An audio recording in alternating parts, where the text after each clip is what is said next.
ইবাদত কবুল হয়েছে নাকি হয় নাই এটা জানতে চান নাকি চান না? জানতে মনে চায় না অনেক সময়? আল্লাহ এই যে ইবাদত করলাম কবুল হয়েছে কিনা। আমি জাস্ট দুইটা আলামত দিচ্ছি, জীবনে মিলাবেন, ইনশাআল্লাহ নিজেই টের পাবেন কবুল হয়েছে কিনা, অনেকাংশে বুঝতে পারবেন। এক নাম্বার, যে ইবাদত করা শেষে দিলের মধ্যে ভয় জাগবে, ভয়, আল্লাহ আমি কি শান অনুসারে ইবাদত করতে পারলাম নাকি গাফলতে রয়ে গেল। মা আবাদনাকা হাক্কা ইবাদাতিক ওয়া মা আরাফনাকা হাক্কা মারিফাতিক। আল্লাহ যেভাবে ইবাদত করা দরকার ছিল করতে পারি নাই, যেভাবে তোমার মারিফাত হাসিল করা দরকার ছিল করতে পারি নাই, এখন দিলে ভয়।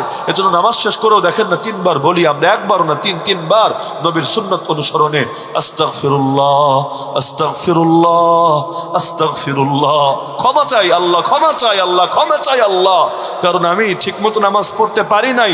আরে এক নামাজিকে তুমি সফলতার কথা বলেছো, আর এক নামাজিকে তুমি বরবাদির হুমকি দিয়েছো। কাদ আফলাহাল মুমিনুন আল্লাযীনা হুম ফি সালাতিহিম খাশিউন। ইখলাসের সাথে খুশুখুজুর সাথে নামাজ হলে তুমি বলেছো বান্দা কামিয়াব, কিন্তু আবার তুমি জানিয়েছো ফাওয়াইলুল লিল মুসাল্লিন আল্লাযীনা হুম আন সালাতিহিম সাহুন আল্লাযীনা হুম ইউরাউন। গাফলতির সঙ্গে নামাজ হলে, লোক দেখানোর জন্য নামাজ হলে বরবাদি আর বরবাদি। আল্লাহ আমি জানি না আমি কি সফলতা পাবো, আমি জানি না নাকি আমি বরবাদ হব। সুতরাং ক্ষমা করো, ক্ষমা করো, ক্ষমা করো।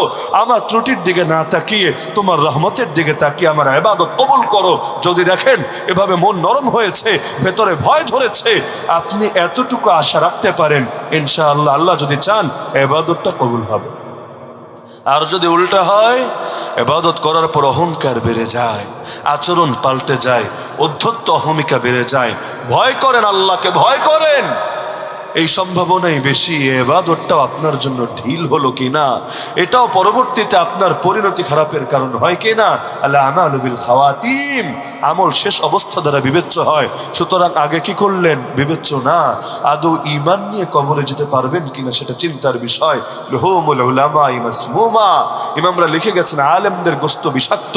সাধারণ মানুষ যদি সেই গোশত খেতে শুরু করে, নিজের ইবাদতরে কামেল মনে করে, তাহলে বিষ খাওয়ার পরে আর টিকতে পারে না, ঈমানটাই মরে যায়। সুতরাং আমলের পর নিজের অন্তরকে জিজ্ঞেস করবেন, অন্তর ভেতরে কি ভয় বেড়েছে নাকি অহমিকা বেড়েছে? যদি ভয় বাড়ে আলহামদুলিল্লাহ আলহামদুলিল্লাহ আলহামদুলিল্লাহ, মজবুত থাকেন। আর যদি উল্টাটা হয়, এখনই সময় তওবা করে নিজেকে শুধরে নেন। আর দুই নম্বরে, যত দেখবেন ইবাদতের পরে বিনয় বাড়ছে, এটা আগেরটার সঙ্গে সম্পূরক, কিন্তু আরেকটু আলাদা করে বলছে ভালোভাবে বোঝার জন্য। যত বিনয় বাড়বে, ধীরে ধীরে নিজেকে নত করবেন, ইনশাআল্লাহ বুঝবেন আল্লাহ তাআলা আশা করা যায় কবুল করেছেন। বড় বড় আলেমদেরকে দেখেন না, এটা দেখলে আপনি অবাক হবেন, আরে এই স্যান্ডেল পরে বাংলাদেশের শ্রেষ্ঠ আলেম, তিনি চলে এসেছেন ময়দানে, কয় টাকা দামের কাপড়, এমনকি লুঙ্গি পরে চলে যাচ্ছেন এক জেলা থেকে আরেক জেলায়, এক বিভাগ থেকে আরেক বিভাগে, পাশ দিয়ে হাঁটলে পাশের লোকটাও টের পাবে না। আর এটা কি বড় হুজুর নাকি গ্রামের কোনো সাধারণ মানুষ, এরকম মানে আলাদা করে চেনার কোনো সুযোগই নাই। ওই ওমর যে ফিলিস্তিন বিজয়ের পর ফিলিস্তিনে গিয়েছিল, লোকেরা পেরেশান, ওমর কোনটা, যে ওই উটের লাগাম ধরে টেনে টেনে নিয়ে আসছে সে, নাকি পিঠে যে চড়ে আছে সে? বাস্তবে পিঠে চড়ে ছিল গোলাম, আর উটের লাগাম ধরে টেনে নিয়ে যাচ্ছিল আমিরুল মুমিনিন ওমর। ভাবতে পারেন? তো এই কারণে হকপন্থী ওলামায়ে কেরামরা দেখেন সুবহানাল্লাহ, আরে আমরা এখনো অবাক হই, মুরব্বী আলেম যাবেন, প্রথম নজরে একটা হাসি যে দিবেন, আরে কোটি টাকা দিবে হাসিটা কেনা যায় না, কি যে আছে তাদের এই হাসিতে।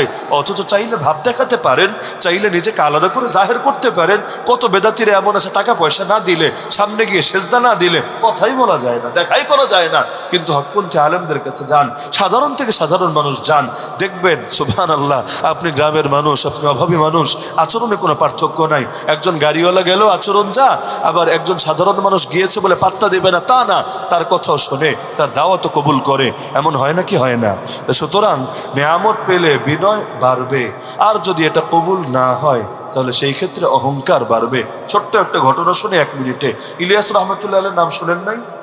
দাওয়াত তাবলীগের আজীব মেহনত সারা দুনিয়ায় আল্লাহ তাআলা যার বরকতে জারি করেছেন। তো এই ইলিয়াস রহমতুল্লাহ আলাইহি যখন মুমূর্ষু বুঝেন তো, মরে যায় অবস্থা, সাকরাতে আছেন, বড় পেরেশান, আজীব হালত হয়ে গেল। তখন পাকিস্তানের মুফতি আজম আল্লামা মুফতি মোহাম্মদ শফি রহমতুল্লাহ আলী, আল্লামা তাকি উসমানের বাবা, তাকে ডাকলেন। তিনিও অবাক হয়ে বলেন, হযরত আপনি এত পেরেশান কেন, এত বিচলিত কেন, কি হয়েছে? এই শেষ সময় এত পেরেশানির কি কারণ দেখা দিয়েছে? ইলিয়াস রহমতুল্লাহ আলী বললেন, বাবা দেখো, আল্লাহ আমার দ্বারা দুনিয়াতে একটা মেহনত জারি করেছে, দিলে বড় ভয় লাগছে। কারণ হাদিসে আছে, যে ব্যক্তি ইসলামে কোন উত্তম ধারা জারি করে নিজের সওয়াবও পায়, যারা পরবর্তীতে আমল করে তাদের সওয়াবও পায়। আর যারা খারাপ কোনো সিলসিলা জারি করে নিজের গুনাহও পায়, পরবর্তীতে যারা এর সাথে মিশ্রিত হয় তাদের গুনাহও পায়।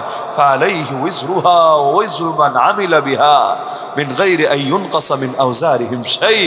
বাবা আমার বড় ভয় লাগছে, কাম তো একটা চালু করেছি, যদি ভালো হয় আলহামদুলিল্লাহ, কিন্তু যদি এটা ঠিক না হয়, বরং যেটা উম্মার জন্য ক্ষতিকর হয়, তাহলে আমি তো আযাব সইতে পারবো না। পরবর্তীতেও দুনিয়াতে যত লোকে মেহনত করবে, আরে আমি তো এই সবগুলোর পাপ কিয়ামত পর্যন্ত কবরে বসে বসে এমনি এমনি পেতে থাকবো। এটা নিয়ে বড় ভয় হচ্ছে। মুফতি শফি রহমতুল্লাহ বললেন, হযরত আপনি পেরেশান হবেন না, আমি গ্যারান্টি দিয়ে বলছি আল্লাহ আপনার দ্বারা উত্তম কাজই করিয়েছেন, উত্তম মেহনতি জারি করিয়েছেন এবং এটা কবুলও করে নিয়েছেন। তিনি অবাক, আরে তুমি এত কনফিডেন্স নিয়ে কিভাবে বলছো, তুমি কি গায়েব জানো না? বললো, না হুজুর, কিন্তু আমি কোরআন হাদিস থেকে এই বিষয়ে নিশ্চিত হয়েছি, এই মূলনীতি আমি বুঝতে পেরেছি। আল্লাহ যখন ইবাদত কবুল করে বান্দার দিল নরম হয়, তার বিনয় বাড়ে, তার ভেতরে ভয় ধরে যায়। আর আল্লাহ যদি ইবাদত কবুল না করে তখন ঘাউরামি দেখায়, উল্টো আরো বেশি অধ্যত্ব দেখায়। দেখেন না বেদাতীদের অধ্যত্ব কারে বলে? কাফেররা মুসলমান বানানো যায়, কিন্তু এগুলোকে দলিল বোঝানো যায় না। কোরআন খুলে দেখালেও মানে না, হাদিস খুলে দেখালেও মানে না, ভাব এমন আসমান থেকে জিবরিল আমিন নাজিল হয়ে বুঝালেও মানে না।